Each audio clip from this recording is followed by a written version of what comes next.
नमस्कार दोस्तों, श्रेष्ठ एकेडमी में आप सभी का स्वागत है।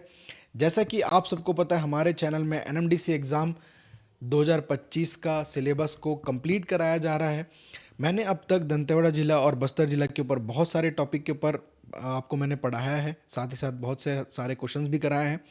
आज का जो विशेष टॉपिक है वो है करंट अफेयर्स। याद रखें, आपके एग्जाम में करंट अफेयर्स से भी क्वेश्चंस आएंगे। तो मैं आपके लिए डेली एक करंट अफेयर्स का सेशन लेके आऊँगा, जिसमें महत्वपूर्ण क्वेश्चंस को मैं करवाऊंगा, साथ ही साथ उस किस टॉपिक के ऊपर क्वेश्चन आ सकते हैं ये भी बताऊंगा। तो आज हम जानेंगे छत्तीसगढ़ के प्रमुख व्यक्तियों के बारे में, और ये सिर्फ ना एनएमडीसी एग्ज़ाम के लिए है, साथ ही साथ सीजीपीएससी के व्यापम वाले भी यहाँ से पढ़ सकते हैं जो आप एग्ज़ाम की तैयारी कर रहे हैं। करंट अफेयर सभी के लिए इम्पोर्टेंट है। साथ ही साथ एक कहावत है, गांव से दिल्ली तक गूंजा नाम, पद्मश्री विजेता छत्तीसगढ़ से। इस कहावत पे गौर करिए, गांव से दिल्ली तक गूंजा नाम, पद्मश्री विजेता छत्तीसगढ़ से। और पद्मश्री विजेता कब, मैं बात कर रहा हूँ कौन से वर्ष की, 2024 के बारे में आपका जानना होगा। साथ ही साथ छत्तीसगढ़ से प्रथम यानी प्रथम प्राप्तकर्ता कौन कौन थे, उनके बारे में आपके लिए आपको जानना अनिवार्य है, जो कि आपके एग्जाम में पूछे जा सकते हैं। तो आइए आगे बढ़ते हैं, जानते हैं छत्तीसगढ़ से जो प्रमुख व्यक्तियों के बारे में। सबसे पहले नाम आता है जो कि छत्तीसगढ़ से प्राप्तकर्ता सम्मानित प्रथम व्यक्ति मुकुटधर पांडे के बारे में। और इन्हें जो कि क्या किससे सम्मानित किया था, पद्मश्री से सम्मानित किया गया। कब, 1976 में मुकुटधर पांडे जी को सम्मानित किया गया। तो ये जो पद्मश्री, पद्म भूषण, पद्म विभूषण या भारत रत्न, ये से क्या सर्वोच्च नागरिक पुरस्कार है। क्या है? सर्वोच्च नागरिक पुरस्कार। लेकिन इसके सीक्वेंस को भी आपसे एग्जाम में पूछा जा सकता है। याद रखें, जो कि भारत का सर्वप्रथम सर्वोच्च जो नागरिक पुरस्कार है वो क्या है, भारत रत्न। इंग्लिश में फर्स्ट हाईएस्ट सिविलियन अवार्ड्स अगर आपसे पूछे अवार्ड कौन सा है, तो भारत रत्न।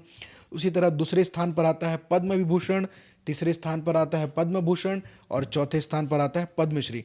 तो आपसे डायरेक्ट पूछेगा कि चौथा सर्वोच्च नागरिक पुरस्कार कौन सा है, तो पद्मश्री जो कि चौथा सर्वोच्च नागरिक पुरस्कार है। बहुत ही बेसिक सवाल से ही आपसे पूछेगा और आप यहीं पे फंस जाएंगे।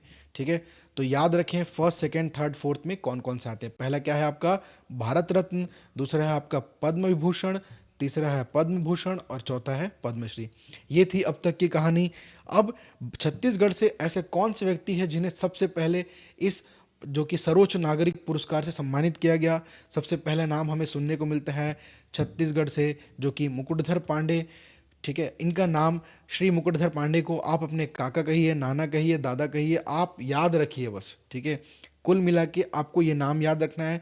जो छत्तीसगढ़ में पद्मश्री से सम्मानित प्रथम व्यक्ति आपसे पूछे तो झट से आपको अपने काका का नाम याद आना चाहिए। काका का नाम क्या है? मुकुटधर पांडे। इनकी बहुत ही अद्भुत कहानी है। ये मुकुटधर पांडे कुल 8 भाई थे और सबसे छोटे थे मुकुटधर पांडे जी, जो कि कविता के लिए बहुत ही फेमस। इन्होंने बहुत सारी कविताओं लिखे, जैसे फूल के बाग, साथ ही साथ सप्त संदेश करके, कौन सा ये, स्वदेश बांधव, स्वदेश बांधव आगरा से प्रकाशित इन्होंने लिखा, पूजा के फूल, और ऐसी बहुत सारी काव्य रचनाओं की इनके द्वारा की गई।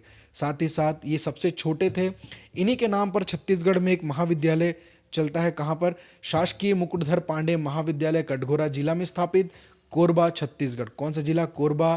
कोरबा जिला के अंतर्गत कटघोरा में जो कि शासकीय मुकुटधर पांडे महाविद्यालय। याद रखेंगे, बहुत ही महत्वपूर्ण है हमारे लिए। साथ ही साथ इनके एक प्रमुख भाई जो कि पंडित लोचन प्रसाद जी, जो भी ये हिंदी के साहित्यकार, कौन? पंडित लोचन प्रसाद पांडे का नाम बहुत सुनने को मिलता है हमें। इनका जो जन्म है 30 सितंबर 1895 में इनका जन्म हुआ। इनका जो जन्म स्थान है वो बिलासपुर छत्तीसगढ़ में इनका जन्म स्थान है। और कुल 8 भाइयों में सबसे छोटे कौन है? मुकुटधर पांडे, जो कि आपके काका, कब तक, एग्जाम तक आपके काका घोषित कर दिए जाते हैं। इन्हें पद्मश्री से सम्मानित कर दिया गया। ठीक है, प्रथम व्यक्ति, छत्तीसगढ़ से प्रथम व्यक्ति जिसे पद्मश्री से सम्मानित किया गया। ये थी अब तक की कहानी। साथ ही साथ इन्हें डॉक्टर ऑफ लिटरेचर की उपाधि मिल चुका है, और भारत सरकार ने इन्हें पद्मश्री से सम्मानित किया गया 1976। इनके बाद सबसे हमारे लिए महत्वपूर्ण, देखिए अब तक तो बहुत लोगों को मिला है पद्मश्री, पद्म भूषण, विभूषण, लेकिन हमें कुछ लोगों के नाम जानना अनिवार्य है जो हमारे एग्जाम से बहुत ही महत्वपूर्ण हमारे लिए। प्रमुख व्यक्ति में से सबसे इंपॉर्टेंट, मोस्ट इंपॉर्टेंट एक नाम आपको सभी को पता होगा, श्री तीजन बाई जी, जो कि पंडवानी गायिका हैं। ठीक है, और लोकगीतों में इनका बहुत नाम चलता है। ठीक है, पंडवानी गायिका जो कि श्री तीजन बाई जी। तो ये इनका जो खास ये है कि महाभारत कथा पर जो छत्तीसगढ़ की जो लोक रूप है इनके बारे में जो इनका जो पंडवानी में हमें देखने को मिलता है। तो खासकर इनके द्वारा जो वाद्य यंत्र है वो कौन सा है? तंबूरा, खंजरी और करताल। तो ये जो इनके हाथ में है, तो ये क्या है? तंबूरा। क्या याद रखेंगे आप? ये जो है इनके हाथ में जो आप देख सकते हैं वाद्य यंत्र, वो क्या है? तंबूरा वाद्य यंत्र है। ठीक है, तो आइए इसको थोड़ा सा डिटेल में जानते हैं इनके बारे में, तीजन बाई के बारे में। इनकी बात करूं तो आपको इनका मोबाइल नंबर मैं आपको बताता हूं, आप इनको फ़ोन कर सकते हैं। तो पहला मोबाइल नंबर याद रखना है आपको, 24 4 19 56। क्या है? 24 4 19 56। आप फ़ोन करिए, आपको ज़रूर इनसे इनकी बात होगी। तो इनका जन्म कब हुआ था अगर आपसे पूछे, तो 24 अप्रैल 1956 में इनका जन्म हुआ था। अगर आप ऐसे याद रखेंगे 24 4 19 56, तो आराम से याद रहेगा 24 4 19 56 जो इनका पहला मोबाइल नंबर है। तो याद रखें 24 अप्रैल 1956 को इनका जो जन्म तिथि है। अब इन्हें जो है पद्म विभूषण या पद्म भूषण या पद्मश्री से कब सम्मानित किया गया? हमारे लिए ये चीज़ बहुत महत्वपूर्ण है। याद रखेंगे, आपको जो सीक्वेंस है मैंने आपको बोला है कि आप दो नाम याद रखिए और दो ईयर याद रखिए। कौन कौन सा? एक तो 24 4 19 56 हो गया, और दूसरा मोबाइल नंबर याद रखना है आपको कौन सा? खासकर ये वाला 880319, यानी 88 3 19, 88 03 19। अब इसमें जो प्रमुख जो प्राप्त करता है छत्तीसगढ़ में जो पद्मश्री पद्म भूषण, इनमें से एक ये तीजन बाई जी एक ऐसे व्यक्ति हैं जिनको तीनों जो कि सर्वोच्च नागरिक से सम्मानित किए जा चुके हैं। ठीक है, तो पद्मश्री से इन्हें कब सम्मानित किया गया था? 1988 में फोर्थ हाईएस्ट सिविलियन अवार्ड मिलता है। कब? 1988 में फोर्थ हाईएस्ट सिविलियन अवार्ड मिलता है तीसरी तीजन बाई जी को। साथ ही साथ अब मैं बात करूं खासकर 2003 में इन्हें नवाजा गया पद्म भूषण से। किसमें? पद्म भूषण। पद्म भूषण पहले इन्हें मिला कौन सा? 4th नंबर का। ठीक है, यहाँ पे जब सीक्वेंस याद रखेंगे, सबसे कौन सा मिला? 1988 में पद्मश्री से सम्मानित किया गया श्री तीजन बाई जी को। और पद्म भूषण यानी थर्ड में कब मिला? 2003 में इन्हें नवाजा गया पद्म भूषण से। तो देखिए आप नीचे से ऊपर की ओर बढ़ रहे हैं। ठीक है, 2003 के बाद 2019 में तीजन बाई जी को कब मिलता है? पद्म विभूषण से सम्मानित किया जाता है श्री तीजन बाई जी को।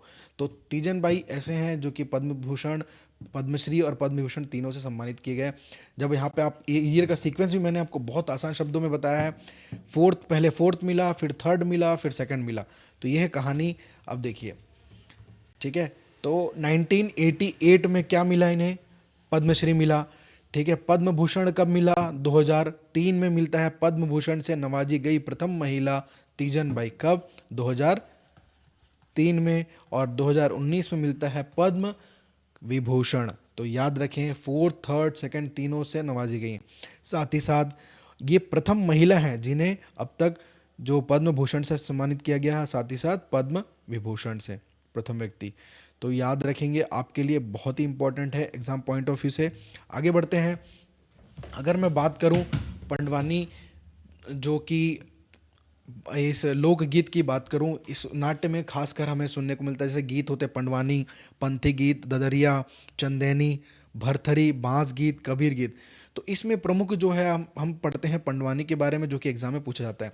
इसमें उपयोग होने वाला जो वाद्य यंत्र है वो कौन सा है? तंबूरा, करताल और खंजरी। ये है आपका तंबूरा, ये आपका करताल और ये हो गया आपका खंजरी। ठीक है, वेदमती शैली और कापालिक शैली, इसमें दो शैलियां हमें देखने को मिलती हैं। खासकर वेदमती शैली जो कि बैठकर इसको परफॉर्म किया जाता है, कापालिक शैली जो कि खड़े होकर। साथ ही साथ अब पूछा जाएगा तीजन बाई किस चीज़ के लिए फेमस है? खासकर कापालिक शैली के लिए फेमस है तीजन बाई। और वेदमती शैली में आपको झाड़ूराम देवांगन, ऋतु वर्मा देखने को मिलता है, ये सब नाम सुनने को मिलता है वेदमती शैली में। और कापालिक शैली में तीजन बाई, शांति बाई, उषा बारले, प्रतिमा बारले, तो ये सब नाम आपको सुनने को मिलते हैं। देखिए, मूल आधार भारत कथा का छत्तीसगढ़ी लोक रूप संबली सिंह चौहान, रतनपुर, दोहा एवं चौपाई। देखिए, इसमें जो मुख्य नायक कौन होते हैं? भीम। मुख्य नायिका जो होती है वो कौन है? द्रौपदी। तो इसमें आपसे क्या पूछ सकता है? पंडवानी में मुख्य नायक पूछ सकता है या तो फिर मुख्य नायिका पूछ सकता है। तो मुख्य नायक में कौन है? भीम। नायिका में द्रौपदी। तीजन बाई के बारे में मैंने 3 चीज़ बताया, इन्हें कब कब मिला ये आपके लिए बहुत महत्वपूर्ण है इनके बारे में। पहली बार कब मिला, 1988 में मिलता है पद्मश्री, उसके मिलता है पद्म भूषण 2003 में, उसके बाद मिलता है पद्म विभूषण 2019 में। इनके 2 मोबाइल नंबर आप याद रखिए, 24/4/1956, 88-3-19-03-19, ठीक है। इनके 2 मोबाइल नंबर, इसको आप याद रखेंगे तो आपका थोड़ा बहुत एग्जाम में ट्रेस हो जाएगा, ठीक है। आगे बढ़ते हैं।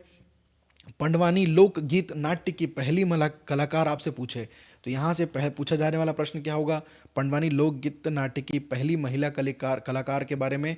तो आप कौन है वो, तो आपकी तीजन बाई, भारत के छत्तीसगढ़ राज्य की, ठीक है, याद रखें, ठीक है। इन्हें डॉक्टर ऑफ लिटरेचर की भी उपाधि से सम्मानित किया गया है बिलासपुर विद्यालय द्वारा, ठीक है, बिलासपुर के विश्वविद्यालय द्वारा डॉक्टर लिटरेचर की उपाधि से सम्मानित किया जा चुका है। अब देखते हैं छत्तीसगढ़ में पद्मश्री से सम्मानित प्रथम महिला कौन है, तीजन बाई, यही हमने जाना। 1988 में पद्म भूषण से नवाजी गई प्रथम महिला तीजन बाई। 2023 में पद्म विभूषण, ठीक है, प्रथम पद्म विभूषण प्राप्तकर्ता कौन है, 2019 में तीजन बाई। और साथ ही साथ तीजन बाई को मिनी माता सम्मान के प्रथम प्राप्तकर्ता श्रीमती बिन्नी बाई, कब, 2001, याद रखेंगे, तीजन बाई। अब यहाँ पे आपको इनके इनके बारे में मैंने जो अब तक बताया, ठीक है, अब इन्हें जो है मिनी माता, जो मिनी माता सम्मान के प्रथम प्राप्तकर्ता श्रीमती बिन्नी बाई, ये आपको मैं बताऊंगा इनके बारे में कहानी नेक्स्ट लेक्चर में। अभी आप तीजन बाई पे ध्यान दें। तीजन बाई का जो जन्म है 24 अप्रैल 1956 में इनका जन्म होता है। कहाँ पर, भिलाई छत्तीसगढ़ में। गांव जो है गिनियारी। आप ज़्यादा डीप में मत जाइए, ये खासकर पीएससी या बम वालों का जो सिलेबस है उनके हिसाब से आपके लिए बस याद रखना है इनके बारे में, क्योंकि ये तीनों जो कि सर्वोच्च नागरिक पुरस्कार सम्मानित है। बस यहाँ तक आप याद रखिए। अगला जो इसमें 2 शैली होती हैं, आपसे एग्जाम में पूछा जा सकता है पंडवानी गायन की 2 प्रमुख शैलियाँ कौन कौन, तो वेदमती शैली और कापालिक शैली। इसी कापालिक शैली में तीजन बाई का राष्ट्रीय तथा अंतर्राष्ट्रीय में सर्वोच्च नाम है, और वैदवती शैली में आपको खासकर झाड़ूराम देवांगन और ऋतु वर्मा का नाम सुनने को मिलता है। तो आप थोड़ा सा बस बेसिक डिटेल याद रखेंगे। इसमें गायक जो है खड़े होकर गाते हैं किसमें, कापालिक में, और बैठ कर गाते हैं वैदमती शैली में। अगले जो इंपॉर्टेंट व्यक्ति हैं, पद्म भूषण से नवाजे गए प्रथम व्यक्ति हबीब तनवीर, ठीक है। हम बात कर रहे हैं पद्म भूषण से किसे मिला सबसे, अगर व्यक्ति की बात करें, हबीब तनवीर। देखिए, हबीब तनवीर का बहुत अच्छा रोल है इनके नाटक के क्षेत्र में, और छत्तीसगढ़ी के जो संस्कृति पे इन्होंने बहुत काम किया। साथ ही साथ इनका जो प्रसिद्ध नाटक है आगरा बाजार, ठीक है, चरणदास चोर, इनके जो प्रमुख नाटक है, और छत्तीसगढ़ से जो सांस्कृतिक, आदिवासी और इन थिएटर पे जो इन्होंने बहुत काम किया है, इसलिए इन्हें हबीब तनवीर को क्या है पद्म भूषण से नवाजे गए हैं। खासकर इनका जन्म आपसे अगर पूछा जाए तो छत्तीसगढ़ में इनका जन्म, जो कि रायपुर सेंट्रल प्रोविजंस के समय इनका जन्म हुआ था, जो रायपुर वाला क्षेत्र है वहाँ से बिलोंग करते हैं।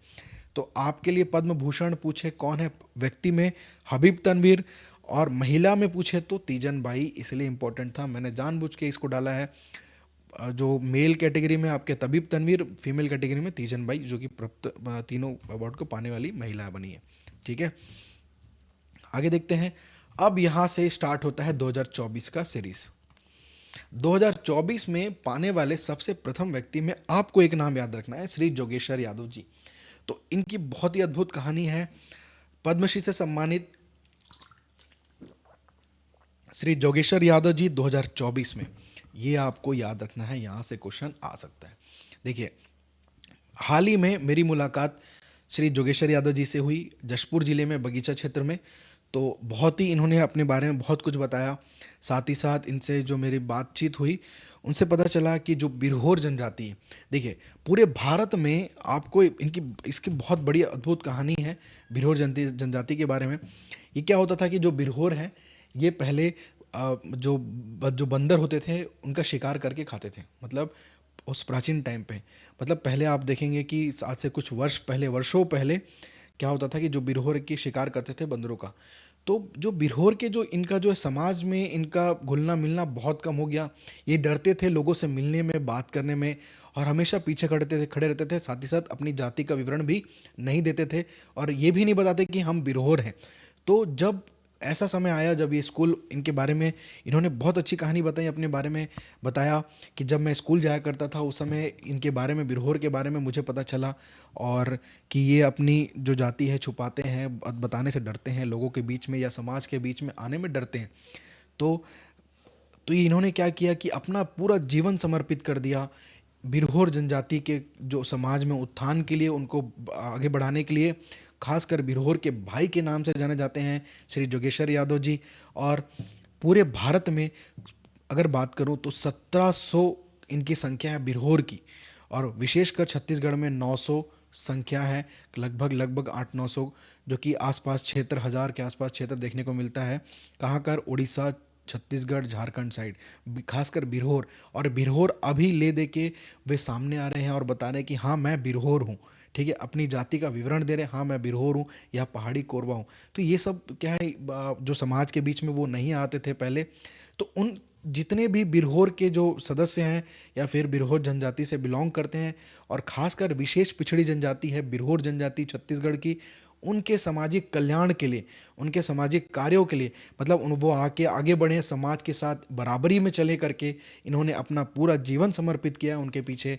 और बहुत ही साधारण वेशभूषा में रहते हैं हमेशा। जब मैं इनसे मिला तो मैं खुद इन्हें पहचान नहीं पाया, जो कि पद्मश्री से सम्मानित है श्री जोगेश्वर यादव जी, और बहुत ही सिंपल, बहुत ही सादगी से अपना जीवन जीते हैं। इनके बारे में मैंने इंटरव्यू भी लिया है, मैं आपके लिए लेके आऊँगा, जिसमें इन्होंने बहुत कुछ कहा है। बस उस समय ऐसा था कि मेरे पास अच्छा माइक नहीं था, और जो इनकी जो बातें हैं वो रिकॉर्ड ठीक से नहीं हो पाई। तो मैं आपके लिए जो जो उनके बारे में मुझे पता है मैं आपको बता रहा हूँ। इन्हें बिरहोर के नाम, भाई के नाम से जाना जाता है। साथ ही साथ पूरे भारत में लगभग 1700 लोग, इन 1700 संख्या है बिरहोर की। 1700, देखिए करोड़ों की आबादी में मात्र बिरहोर जो है 1700 है। साथ ही साथ इनकी जो छत्तीसगढ़ में संख्या है वो 1000 के आसपास, मतलब जो कि छत्तीसगढ़, झारखंड और ये मिला के 1000-1200 के आसपास इनकी संख्या है। साथ ही साथ ये इनके पीछे अभी भी लगे हुए हैं जो कि बिरहोर हैं। आप आइए और आप समाज में आके मिलिए, ठीक है।